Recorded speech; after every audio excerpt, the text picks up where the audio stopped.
Welcome to the Vault Excel. Thank you for joining me. Happy weekend to everyone in the viewing audience. This commentary is pertaining to Sebastian Rogers. FBI.gov is the source if you need verification. The FBI is offering a reward of up to $50,000 for information leading to Sebastian's whereabouts. On February 26, 2024, Katie Proudfoot went to wake up her 14-year-old son for school. To her surprise, he was nowhere to be found. Sebastian Wayne Drake Rogers had spent the previous day with his mother. The pair shopped at a department store, played video games at a bowling alley, and had dinner at a local restaurant before heading home for the evening. After returning to their home in Hendersonville, Tennessee, Katie and Sebastian prepared for bed, saying goodnight sometime between 9 and 10 p.m. Katie told us a little bit before 10 p.m. she heard a loud bang coming from Sebastian's room, so she yelled out to ask him if he was okay, to which he responded that he was, said Detective Brandon Carter from the Sumner County Sheriff's Office. She told him to go to bed because they had to be up early for school the next morning. Katie called her husband Carter. Katie got into her car and drove around the neighborhood and to Sebastian's school, which was less than a mile away from their house, searching for Sebastian before returning home. During this time, her husband called the local emergency communication center to report Sebastian as missing. In the early days of the search, it seems Sebastian vanished without a trace. This case was kind of a question mark, said FBI Nashville Special Agent Robert Barrett. Mom wakes up and he's just gone. There's a question mark, and we've got to figure out what happened. That question mark only grew bigger as the search went on. Sebastian did not take any clothes, shoes, money, food, or his cell phone, said Carter. His cell phone and cash were both lying on the dining room table where they had been the day before when he went to bed. According to Katie, there was a small yellow flashlight that she thinks was missing, but that was the only thing that appeared to be gone from the house. The first week in the search for Sebastian was a massive community and interagency effort between the Sumner County Sheriff's Office, Sumner County EMS, Sumner County Emergency Response Team, and several other agencies throughout Tennessee. The search consisted of a mile radius, was equivalent to about 44,000 acres. In addition to ground searchers, law enforcement employed every available resource at their disposal to locate Sebastian. Fire departments, mounted patrols, ATVs, search and rescue, canines, drones, helicopters, and even an airplane, who was high-functioning autism. I contacted our FBI Child Abduction Rapid Deployment Team for initial consults, and then they brought in the FBI Behavioral Analysis Unit to assist, said Barrett. The BAU shared a statistic that about 50% of autistic children are prone to wander. They are also naturally drawn to bodies of water. 71% of fatal outcomes involving missing autistic children were a result of drowning. That information helped us focus search efforts in and around bodies of water. The search team drained ponds and searched waterways and lakes looking for Sebastian. In addition, Sebastian didn't leave the house after their return home from dinner, and that no other cars were seen coming or going from Katie's home during the evening and early morning hours of the night or day Sebastian disappeared. We have followed through on every tip that has come in, said Josh Savley, a special agent in charge of the Criminal Investigation Division at the Tennessee Bureau of Investigation. Some of those tips we continue to examine at a deeper level, but the vast majority we have cleared as either being irrelevant or ended with no results. The lack of answers in the search for Sebastian has pushed the community to widely share the story on online platforms, but law enforcement reminds the public to be wary of misinformation from unverified sources.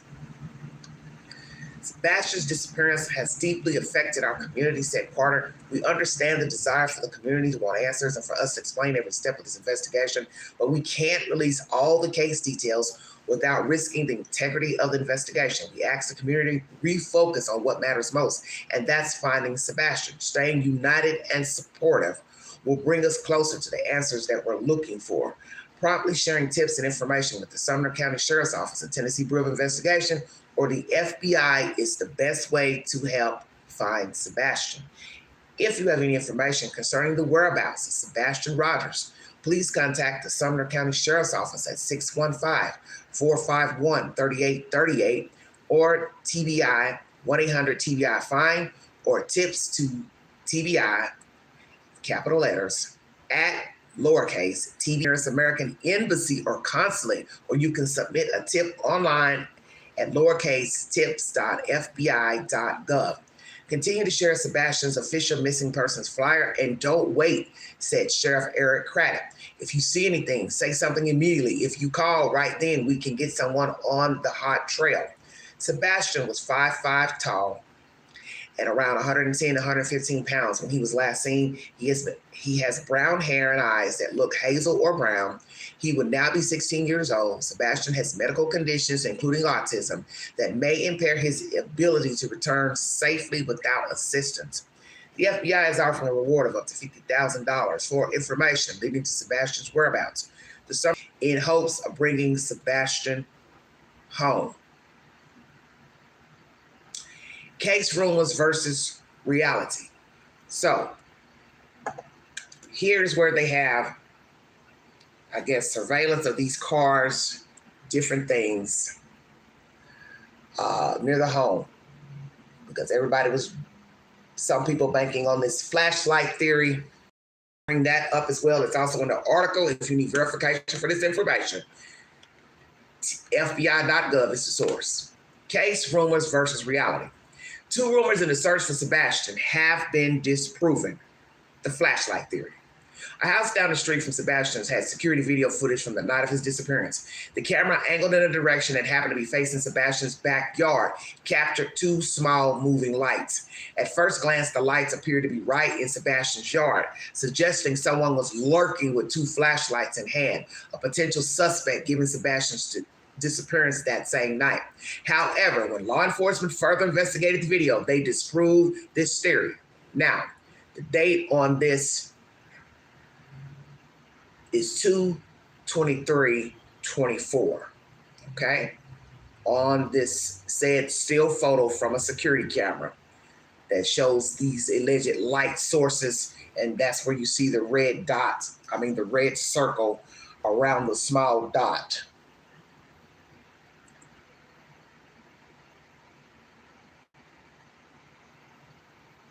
Okay.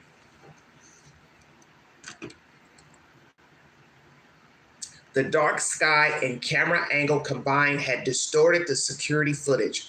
When they examined the video in relation to the topography of the area, they found that the lights were actually coming from a pair of truck headlights flickering through the trees from a street atop a hill about 300 yards. Law enforcement further investigated to confirm that the flashlights were actually headlights. Well, it would have been nice had you all told us this. So now we have to ask, when did you all verify that information that it was headlights? Curious. They also created an overlay of the security footage in daylight with a topographic map. In the daylight, it would have been clear that the lights were coming from the hill. Number 2, the person in the green hoodie theory. Lord have mercy. A video surfaced of Sebastian and Katie in the parking lot of the local restaurant they visited the night Sebastian disappeared. In the video, a person in a green hoodie briefly interacts with Katie. Suspicions arose that in that short interaction, the person in the green hoodie was planning something with Katie related to Sebastian's disappearance. Law enforcement spoke with the employees at the restaurant, who confirmed this person in the green hoodie was a frequent customer and helped identify them. Law enforcement went to meet this person, who happened to be wearing the same green hoodie in the video, and confirmed they were not a suspect. That's the latest. So, FBI is debunking the green hoodie at the restaurant, that person that everybody went bonkers and wild over, implicating an innocent person. This is how things get awry. You can cost a person their job, their livelihood, by implicating them in crimes. We all have made that mistake of assuming this or that. But what you have to always remember, when you put that information out there, it's floating about. People are passing it around. You have gullible people who will believe anything that's being said about the information, because we have a lot of people who don't verify anything when they say it, and people who don't go verify it after they repeat it. So you could cause this person to get hurt. Somebody starts putting their name out there. Oh, that's Jim Bob. And next thing you know, you got Somebody stalking and harassing Jim Bob, and he don't even know what the hell's going on. Flashlight theory, it's been debunked. No flashlight. They believe it was flash. They believe it was truck headlights. Two theories debunked by FBI and law enforcement. $50,000 reward offered for any information pertaining to the disappearance of Sebastian Rogers. If you have any information is pertinent. Hell, by now you should have told it. You know what I'm saying. By now that information should have been told.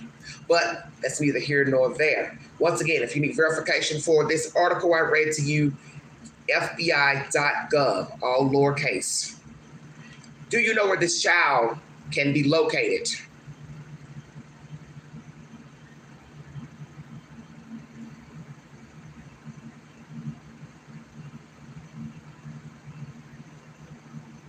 Four different photos of Sebastian Rogers.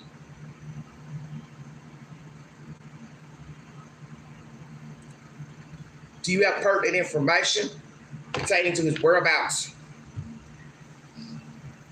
Where do I begin? Welcome to the Vault Excel. Thank you for joining me.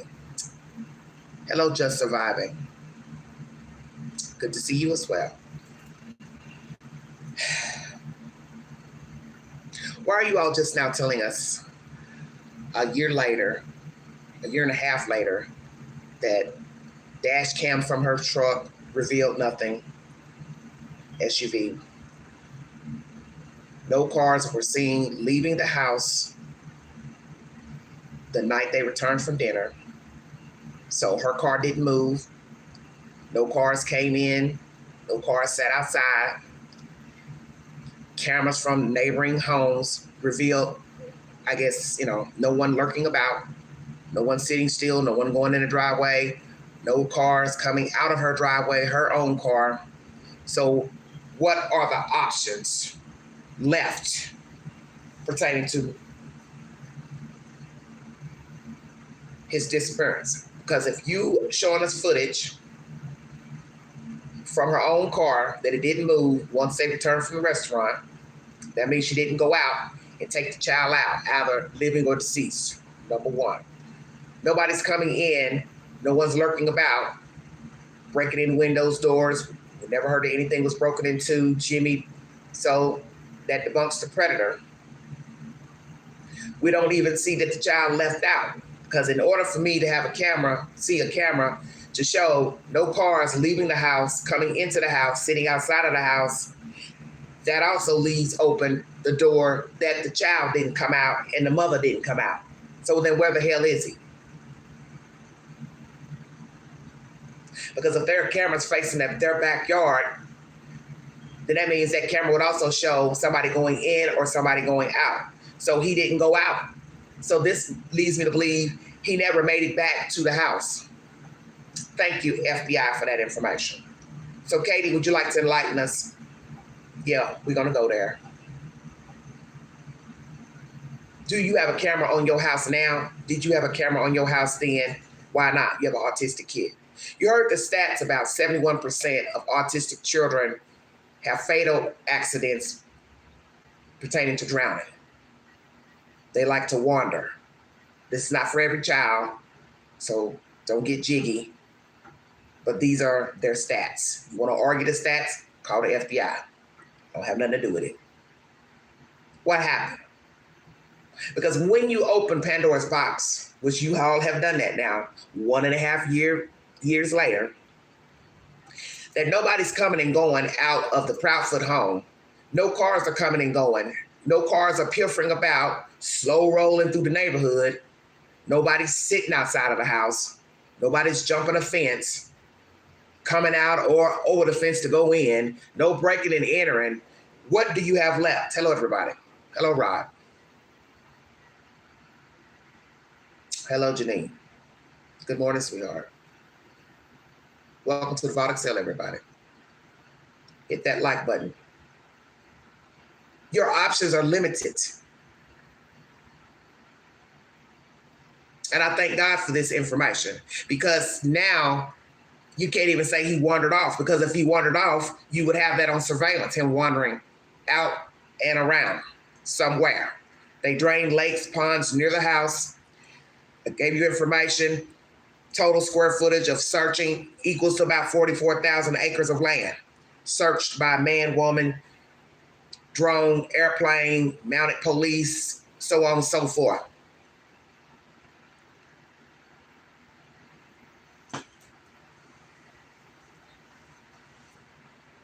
Then where is he? Where is Sebastian?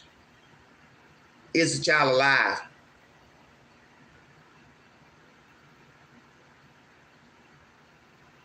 They're telling you the story without telling you the story.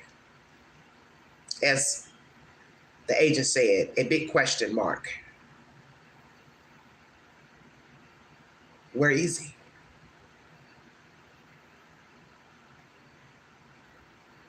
Because if you don't have anybody coming out of this house, going into the house, you don't have any cars pulling up, driving into the driveway, you don't have the mother's car leaving the home, allegedly the stepfather was out of town, your options are very limited to where Sebastian could be. So you have to go back.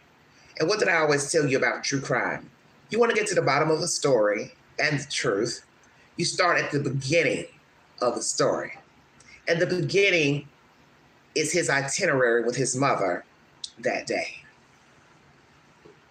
All the places he went, his interactions with others, his attitude and disposition, and what happened before Katie drove her SUV into the driveway of that said home.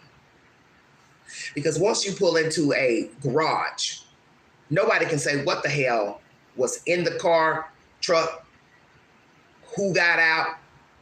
Do you understand what I'm saying? So this leaves that option open. And I banked on that option many moons ago. He never made it home. I'm going to say it during this live. I don't care.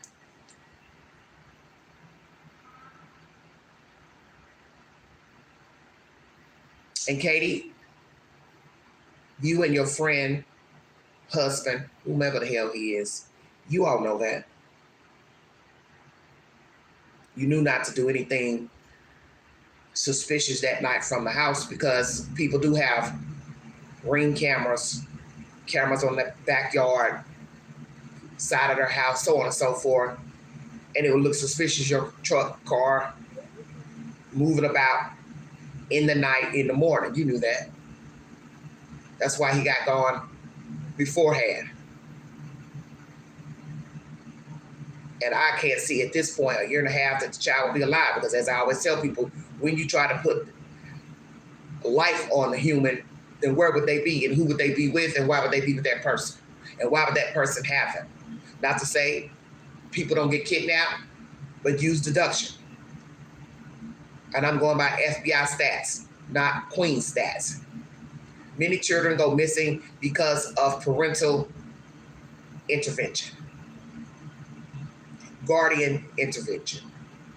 Not Pookie, not Ray Ray, not Bubba, not a ghost, not a phantom, not the boogeyman, not Freddy Krueger, but they mama and daddy.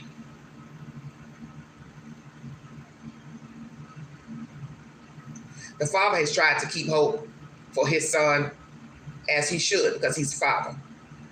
And he showed concern and still shows concern for his child. We did not see that with the Proudfoots. All we saw was evasiveness, hot tongues running up here on the wire, which is inappropriate. It's nothing wrong with wanting to talk to people about a crime or alleged crime or disappearance, however you want to word it, but it's a way of doing it. And they didn't do it properly. You got more feedback from the stepfather, who was not even there when the child went missing, allegedly. And I've always found that interesting, and I would find it interesting if it was another case. If it was an Asian kid or a black kid, I would still say the same. Why are you doing the most talking? You weren't even present. And we've seen this in the Summer Wells case. They're identical in my book. Same state, great state of Tennessee. You were allegedly at work, Mr. Wells. But when it's time to talk to the news and the media, Candace can't talk. You're doing all the talking, but you weren't there. Now, fast forward over here. Middle Tennessee, same game. Caucasian kid goes missing. Last seen with the mother, same as Summer with her mother. I heard a thud, a knock, blah, blah, blah. Called the daddy, step papa, and he's got all the conversation for the news, YouTubers, same as Donald Wells. It's as if they are the same person. Christopher Proudfoot, Donald Wells, they are of the same caliber. They're both narcissistic. They like attention. And YouTube gave them what they wanted. 5 minutes of fame. Dirty fame. This is why I said you have to be careful about what you talk about, what you repeat. As I was watching a story yesterday on Law and Crime of some young lady in a foreign country. She was, a blogger. She liked to blog her clothes, shoes. She's putting up crazy emojis about her boyfriend or husband or whatever, with a gun emoji. Maybe he was in a cartel or sold drugs. Don't know. Well, they ended up dead in the back of a stolen truck, wrapped up in plastic. So you see, sometimes that mouth and what you post can get you dead. That's why you have to be careful what you talk about publicly. I don't care if it's on X, if it's on Newsbreak, YouTube, Facebook. You have to be careful what you say, who you talk about, calling people names out, posting things, putting your own government name behind it. Nobody thinks that somebody could come behind and bang you upside your damn skull, put a gun to you, shoot you, and throw you in the back of a truck because you were running your mouth on social media. You said something to offend somebody. Pretty lady, but she dead. You had to kill the husband too, boyfriend too. Wrapped them up like trash. And she stayed on that wire talking. I think she put something up there somebody didn't like. Now, obviously, he or she had enemies. It does appear targeted, as the commentators said. You have to be careful what you talk about. So in this case, it's the same. People are talking, but they weren't present when the child went missing. And I find that bizarre. And yes, I find it suspicious. His father talks. He was active in the child's life, so he should be talking. He's been the only active participant talking out of this family unit, which is suspicious. And when you have people who stop talking to the police, stop cooperating, they're going to get lawyers and all this old type of nonsense, hell yeah, radars go up, flags go up. Now, the flip side is, it's the legal thing to do. You're not getting anywhere with law officials. You feel like maybe they are pointing the finger at you, so you go hire you a lawyer. That is your choice. But some may look at that as, well, why are you getting a lawyer? You haven't done anything. We get it. You feel patronized by law officials, FBI, whomever. But why go get a lawyer? Because you haven't done anything. All you have to do is just say, well, I don't like where this conversation is going. I know I didn't hurt my child, my wife, husband, whomever. So I'm going to refrain from talking. And then you get your ass up from the desk and walk on about your business. And then you tell them, if you have something pertinent pertaining to my child, my wife, my husband, whomever, feel free to call me. But this meeting is over. That's how you handle that. You don't necessarily have to go get a lawyer. But the flip side is, I've never been in those shoes, so I don't know what I would do. Because it's easy for us to say, well, I wouldn't do this, I wouldn't do that. Sometimes we put our foot in our mouths when we say, what we ain't gonna do, God knows I've done it. I've been saying that recently. Well, what I ain't gonna do no more. And next thing I know, I'm still doing it. So I've never been in this situation of a missing child, missing loved one, to say if I would go get a lawyer, not get a lawyer, but it's how it looks. People are gonna assume, well, you must be guilty. You went and hired you a lawyer. I judge everything. Your behavior, how you interact with the media, what you're doing in your spare time while people are out searching for your loved one. You are not engaging with the public, with law officials. Hell yeah, I'm looking at you, suspect. And I'm looking at the Proudfoot suspect, because their behavior has been asinine, in my opinion. It has been disrespectful to the child, whether he's alive or deceased. Their behavior is suspect to me, and it is suspect to many people. Just downright nasty. All the things we heard from Seth while searching, having these vigils, the behavior from Mr. Proudfoot, saying ugly things to the man, things that you shouldn't even be saying because the child is missing. You should be advocating and rallying with Mr. Rogers, not going against him. The fact that this heifer quits talking to Seth, see, that shows me hate. There was hate in this circle. There's hate currently. It ain't went nowhere. Let me make that clear. The hate ain't went nowhere. And you see, when people don't engage, such as the Harrows, playing possum, playing mind games with authorities, throwing away pictures, baby items, come on with it, Queen. They've been done. Now, Katie kept photographs and things of her child. She wasn't that stupid to throw away Sebastian's items because she knows news people are going to be coming by, wanting to talk, wanting to see his room, wanting to do all those type of things. I'm going to hold on to some things because you know that looks suspicious if somebody walked into the room 2 days later and all his things are gone. Well, where are his toys? Where is his bed? You know, where is his comforter? Where are his clothes? Where are his shoes? Oh, well, I didn't think he was coming back. So she kept his things. But as in the Harrows situation with baby Emmanuel, we done. Throw all his things out. Bye. Hell yeah, they were done with that baby. They were done with the baby when they had him. Checkmate. That's why he's gone. That's why he's presumed dead. See, everybody navigates different in these type of stories of disappearing children, disappearing individuals. Some folks clean house as soon as they get them dead. They emptying accounts. They're throwing away their things. They're giving away their things. And many people gonna judge you on that. Even when people die naturally, allegedly. People judge. Damn, you already moving their stuff out the house? You're getting rid of their clothes, their shoes, their makeup, their this, their that. Everybody navigates differently. But what you need to understand, there's always an eye in the sky. There's always somebody watching and somebody's looking and they're paying attention and they're taking notes. Wow, his wife's only been dead 3 days. He's already getting rid of her items. They're already getting rid of her clothes. Now, it's different. Somebody lived in an apartment, a house, and they have to move the stuff out. Let's say they were renting a house, renting an apartment. Okay, well, next of kin, yeah, you got to go in because that's not their home. So you got to get their things out of there. That's understandable. You're getting rid of their personal effects. You want to keep some things, or you don't have room to take it back to your house, your home. You get rid of it. That's different. Totally different. But not a child. Hell no. You got people right now that have missing children, dead children, and their rooms are still the same as they were when they left or they died.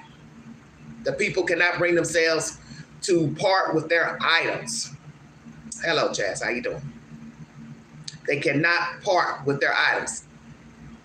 I have not been in that situation. But you have people who have missing children who are grown. They will be grown 30, 40 years later. They have not touched their room. They have not removed anything out of their room. They have not thrown away their clothes, their photographs. Some people might, down the road, depending on if they have to move out the house or downsize, they may have to, put some of the things, in tubs or storage bins. But everybody, navigates differently when it comes to death and disappearances. So I'm going to ask Katie, how long are you going to keep Sebastian's items? How long are you going to keep his room the same? How long are you going to keep his clothes, his games, shoes? How long are you going to keep those things? Because I got a feeling you're probably tired of holding on to those mementos. Hello, Patricia. I think you've moved on. That's the reason why you never spoke publicly as you should have when Sebastian went missing. The reason why your husband stayed up here on YouTube gabbing with a bunch of YouTubers, talking a bunch of junk, irrelevant junk, and YouTubers entertain that nonsense. And you didn't give a fuck. There's no decent human would allow their spouse to get up here, the news, or any other entity and disrespect their child. So that showed me a lot about who you are. It also showed me a lot about Mr. Proudfoot. He never cared for your child, and nor did you. Neither did you. You see, what's that old saying? It's what you allow. You allowed this BS, and you didn't care about your image and how you look to the public.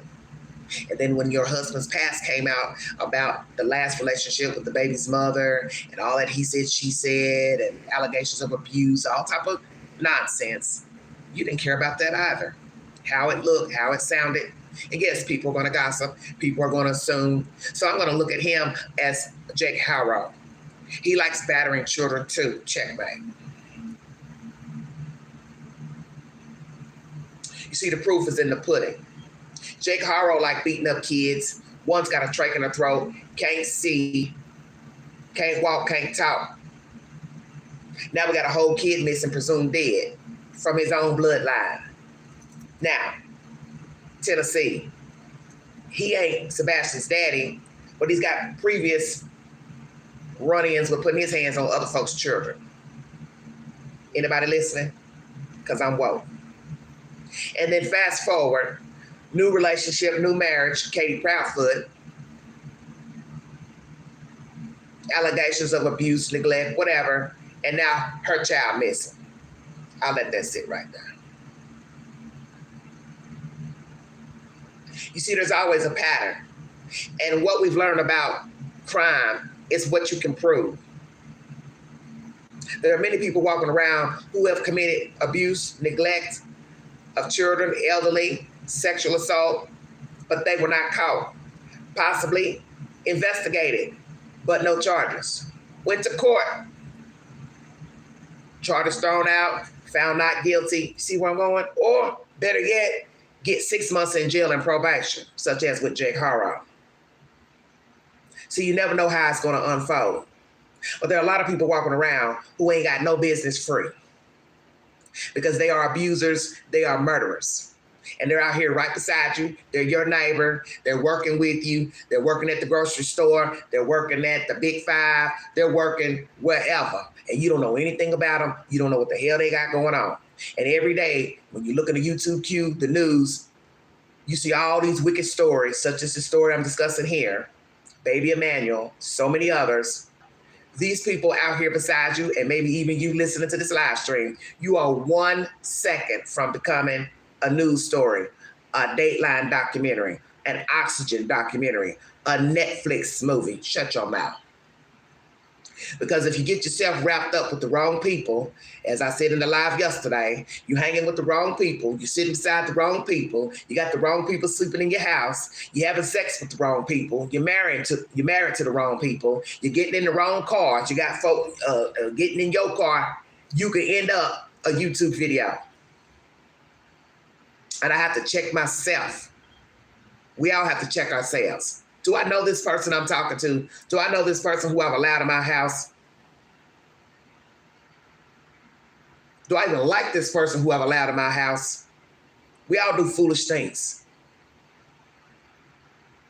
And a lot of people right now are incarcerated because of the people they got tangled up with. The Harrows are a prime example. I don't know if that woman knew he had a criminal record of beating his baby, but if she did, she was a fool. Now look at the end result.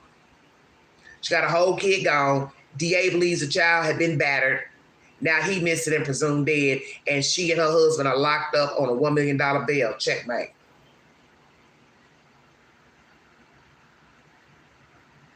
You got to have some self-respect about yourself. You got to tell yourself, I'm worthy, I'm better than this.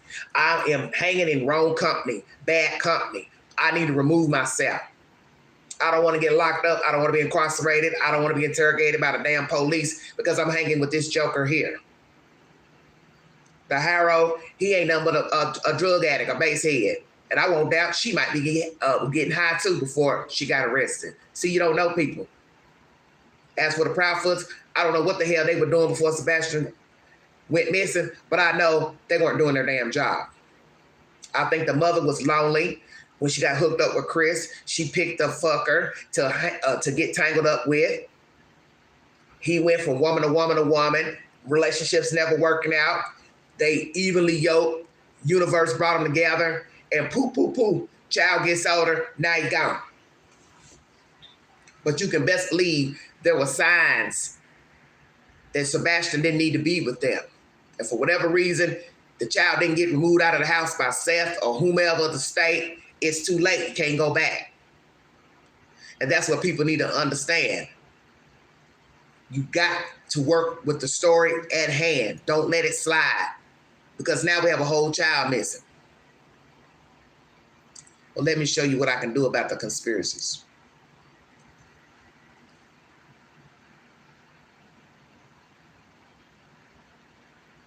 Checkmate.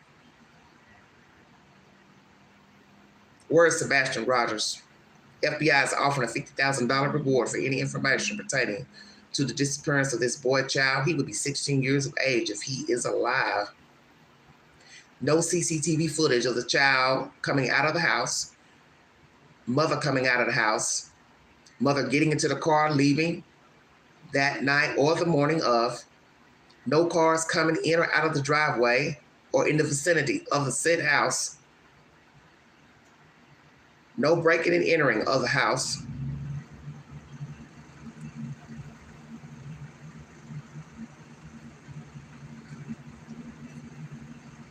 What options do you have left? You have before Katie Proudfoot entered her home.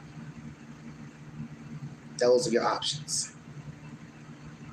Once it has been proven that nobody's coming in or out of the house the night and the morning of the call to law enforcement, that leaves before Mrs. Proudfoot entered her home on that evening, Sunday evening. And you have no proof that she entered her home with Sebastian Rogers. And that's where I'm leaning my theory. He never made it back to that address on that Sunday evening.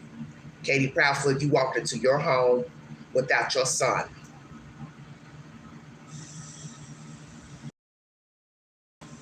You got rid of your son before entering your house. Why? Because you didn't want to be bothered anymore. You didn't want to be a mother to him. Maybe you want to be a mother to somebody else, but removed. And we see and hear a lot of this when children go missing and then later found deceased. There were allegations of abuse, neglect. There was DHS intervention at some point. There was talk from the child to others that they were not treated well, mistreated, and poof, voila, we got a dead kid, missing kid. Is that your story?